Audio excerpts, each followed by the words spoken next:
राधे राधे। जय श्री कृष्णा। आपका दिन शुभ और मंगलमय हो। अब आप सुनिए मार्गशीर्ष मास के आगे की कथा। भगवान श्री कृष्ण बोले कि समस्त देवताओं के अंशभूत भूतल पर जाए और वे राजकुमार होकर युद्ध में मेरे सहायक बने। कमला की कला से 16,000 कन्याएं प्रकट होंगी। वे सब की सब मेरी रानियां बनेंगी। वे धर्मदेव अंश रूप से पांडुपुत्र युधिष्ठिर होंगे। वायु के अंश से भीमसेन का और इंद्र के अंश से साक्षात अर्जुन का प्रादुर्भाव होगा। अश्विनी कुमारों के अंश से नकुल और सहदेव प्रकट होंगे। सूर्य का अंश वीरवर कर्ण होगा और साक्षात यमराज विदुर होंगे। कली का अंश दुर्योधन, समुद्र का अंश शांतनु, शंकर का अंश अश्वत्थामा और अग्नि का अंश द्रोण होंगे। चंद्रमा का अंश अभिमन्यु के रूप में प्रकट होगा। स्वयं वसु देवता भीष्म होंगे। कश्यप के अंश से वसुदेव और अदिति के अंश से देवकी होगी। वसु के अंश से नंदगोप का प्रादुर्भाव होगा। वसु की पत्नी यशोदा होगी। कमला के अंश से द्रौपदी होगी, जिनका प्रादुर्भाव यज्ञकुंड से होगा। अग्नि के अंश से महाबली धृष्टद्युम्न का जन्म होगा। शत्रुपा के अंश से सुभद्रा होगी, जिनका जन्म देवकी के गर्भ से होगा। देवता लोग भारहारी होकर अपने अंशों से पृथ्वी पर अवतीर्ण हो। इसी प्रकार देवपत्नियां भी अपनी कला से भूतल पर पधारे। नारद ऐसा कहकर भगवान श्री कृष्ण चुप हो गए। वह सारा विवरण सुनकर प्रजापति ब्रह्मा वहां से अपने स्थान पर जाकर बैठ गए। हे देवर्षि, श्री कृष्ण के वाम भाग में वामदेवी सरस्वती थी, दाहिने भाग में लक्ष्मी थी। अन्य सब देवता और पार्वती देवी सामने थी। गोप और गोपियां भी उनके सम्मुख ही बैठी थी। श्री राधा श्याम सुंदर के वक्ष स्थल में विराजित थी। इसी समय ब्रजेश्वरी राधा अपने प्रियतमा से बोली। राधिका ने कहा कि हे नाथ, मैं आपसे कुछ कहना चाहती हूँ। हे प्रभु, इस दासी की बात भी सुन लो। मेरे प्राण चिंता से निरंतर जल रहे हैं। मेरा चित्त चंचल हो रहा है। तुम्हारी ओर देखते समय मैं पल भर के लिए आंखें बंद करने या फिर पलके मारने में भी असमर्थ हो जाती हूँ। फिर प्राणनाथ, तुम्हारे बिना भूतल पर मैं अकेली कैसे जाऊंगी। हे प्राणेश्वर, जीवन बंधु, सच बताओ, वहां गोकुल में कितने काल के पश्चात तुम्हारे साथ मेरा अवश्य ही मिलन होगा। तुम्हें देखे बिना एक क्षण भी मेरे लिए 100 युग के समान प्रतीत होता है। वहां मैं किसे देखूंगी, कहाँ जाऊंगी और कौन मेरी रक्षा करेगा। हे प्राणेश, तुम्हारे सिवा दूसरे किसी पिता, माता, भाई, बंधु, बहन अथवा पुत्र का मैं क्षण भर भी चिंतन नहीं करती हूँ।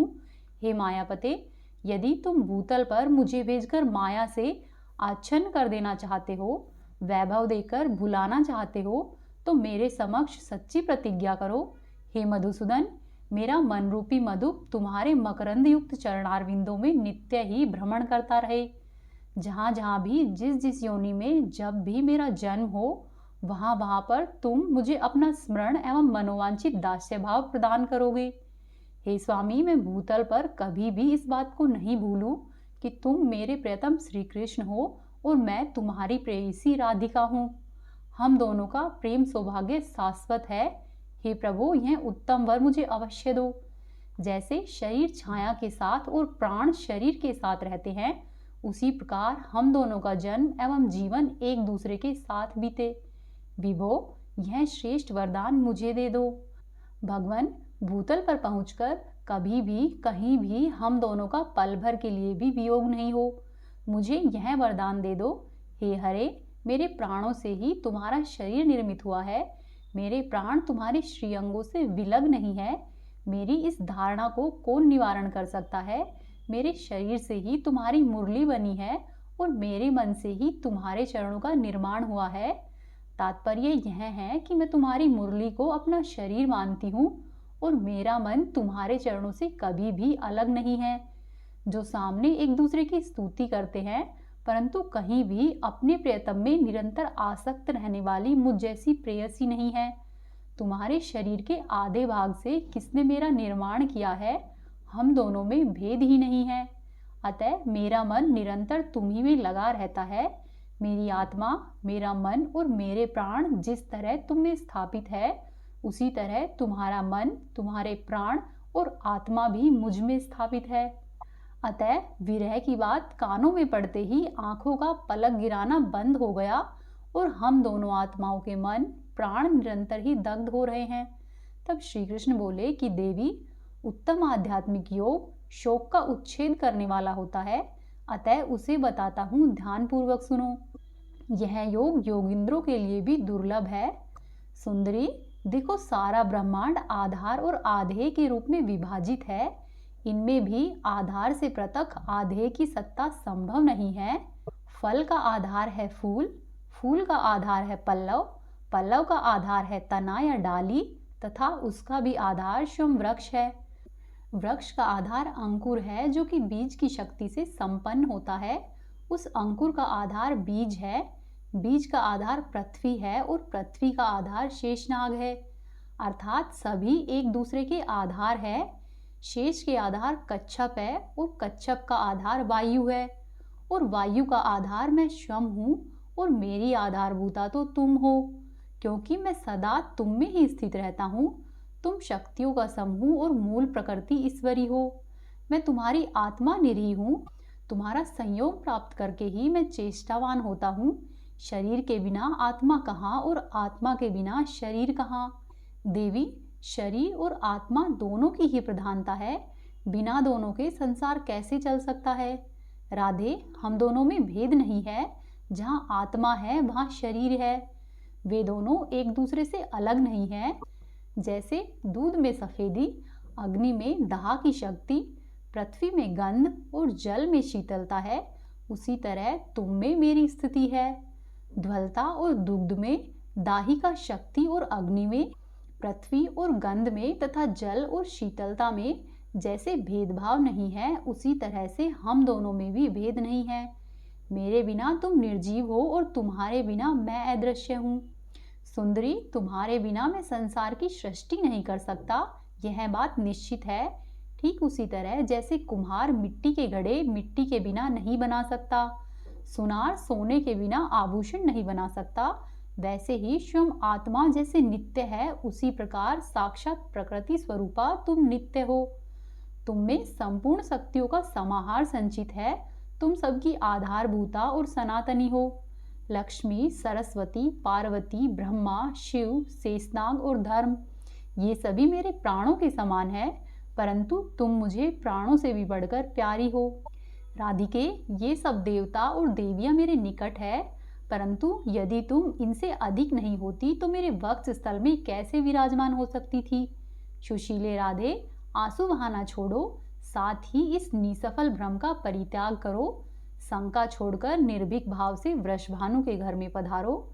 सुंदरी, 9 मास तक कलावती के पेट में स्थित गर्भ को माया के द्वारा वायु से भरकर रोके रहो।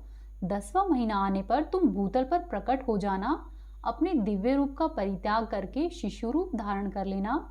तब गर्भ से वायु के निकलने का समय हो, तब कलावती के समीप पृथ्वी पर नग्न शिशु के रूप में गिरकर निश्चय ही रोना। साध्वी, तुम गोकुल में अयोनिजा रूप से प्रकट होगी और मैं भी अयोनिजा रूप से ही अपने आप को प्रकट करूंगा, क्योंकि हम दोनों का गर्भ में निवास होना संभव नहीं है। मेरे भूमि पर स्थित होते ही पिताजी मुझे गोकुल में पहुंचा देंगे। वास्तव में कंस के भय का बहाना लेकर मैं तुम्हारे लिए ही गोकुल में आऊंगा। कल्याणी, तुम वहाँ यशोदा के मंदिर में मुझ नंद नंदन को प्रतिदिन आनंद पूर्वक देखोगी और हृदय से लगाओगी।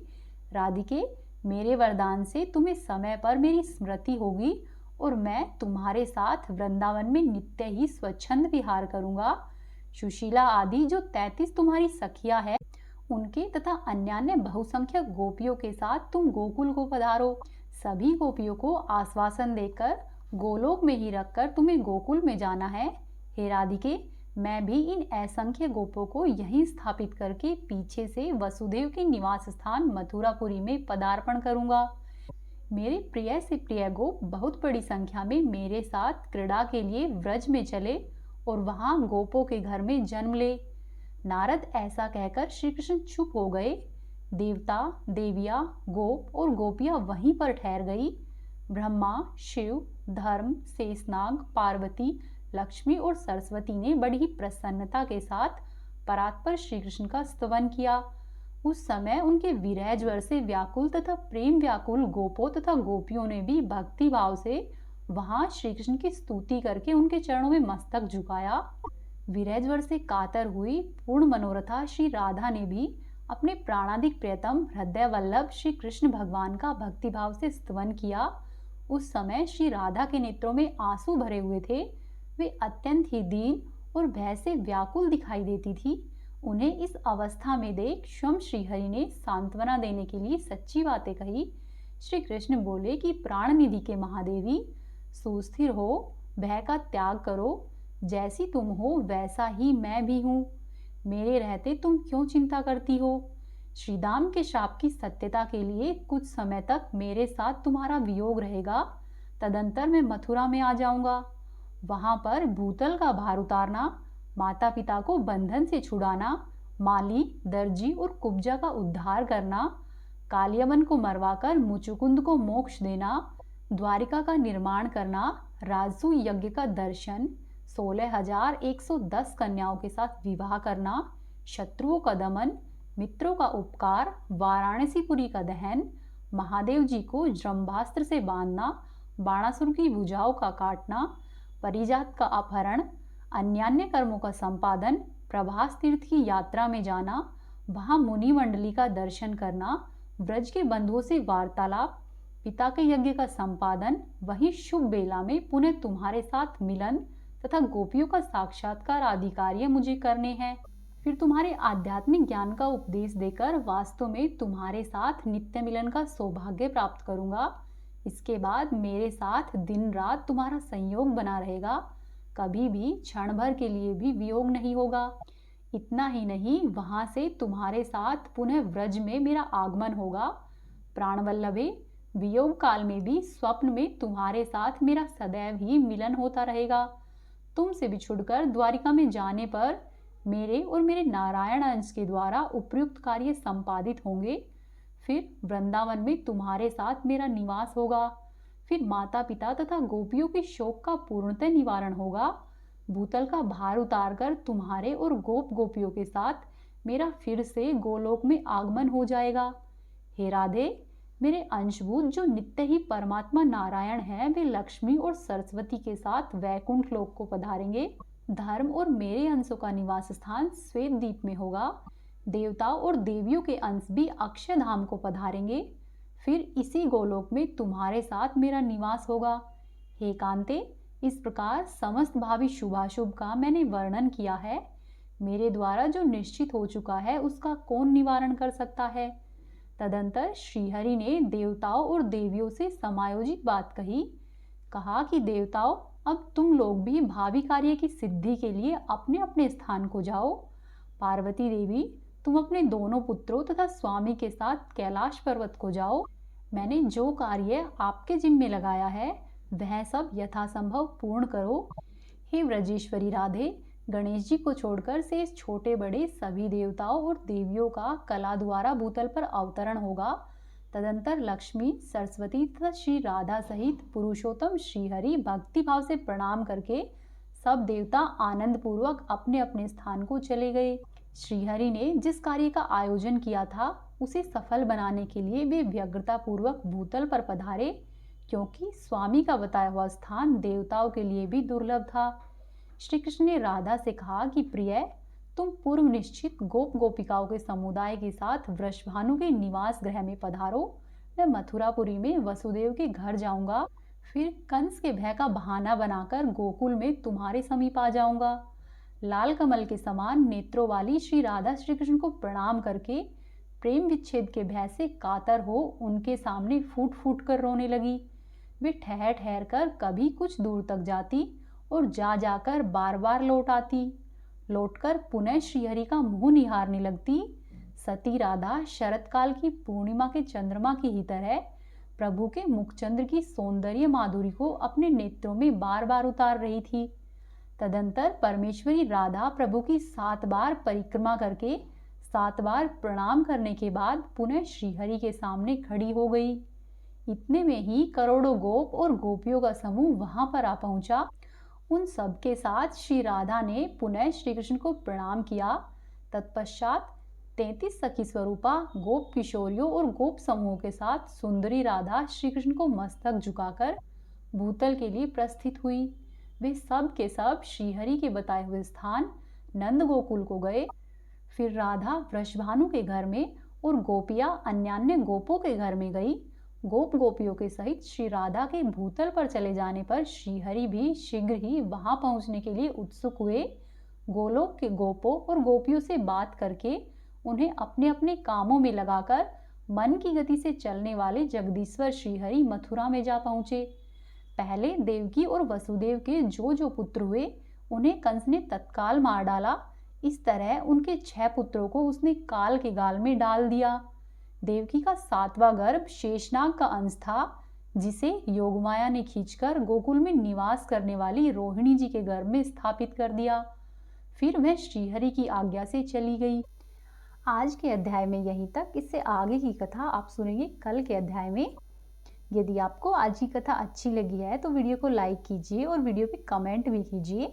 आपने अभी तक चैनल को सब्सक्राइब नहीं किया है तो चैनल को सब्सक्राइब कर लीजिए और कोशिश करें कि वीडियो को शेयर भी करें।